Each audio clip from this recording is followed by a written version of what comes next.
என்ன நீ எந்த மதவாதியா இருந்தாலும் உன் வீட்டுக்குள்ள வச்சுக்கோ, எந்த ஜாதியா இருந்தாலும் உன் வீட்டுக்குள்ள வச்சுக்கோ.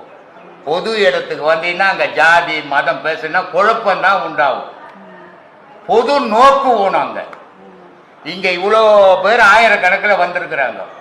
இது வரைக்கும் நீ எந்த ஜாதி எந்த மதம் நான் யாரையும் இது வரைக்கும் என் வாழ்நாளில் கேட்டதே கிடையாது.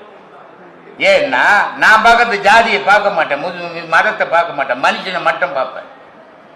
ஓசூர்ல இருந்து ஒரு அம்மா ஃபோன் பண்றாங்க, எனக்கு ஒரு முஸ்லீம், நான் உபதேசம் வாங்கணும்னாங்க. நான் சொன்னேன், நீ ஒரு பெண்ணா வந்தா உனக்கு உபதேசம் உண்டு, ஒரு மதமா வந்தீங்கன்னா கொடுக்க மாட்டேன்ட்டு இல்லையா? ஏன்னா இந்த முஸ்கா கிஸ்கெல்லாம் போட்டு வந்து இங்க கொடுக்க முடியாது. அந்த மாதிரி இந்த ரெண்டு பெண்களும் அவ்வளவு அருமையா பேசுறாங்க பட்டிமன்றத்தில். இது குரானை பத்தியும் பேசுது அந்த பொண்ணு, மகாபாரதத்தை பேசுது, ராமா. இந்த பொது நோக்கு வரணும், ஒவ்வொருத்தரும் மேடையில் பேசணும்.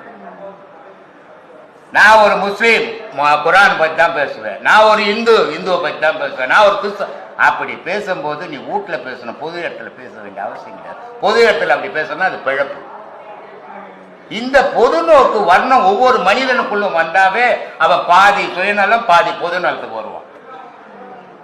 இல்லைன்னா முழுக்க முழுக்க சுயநலத்திலே வாழ்வான். இப்ப என்னுடைய செயல்கள் என்னுடைய தொண்டுகள் எப்படி அப்படின்னா எல்லாம் பொது நலமான இல்லை.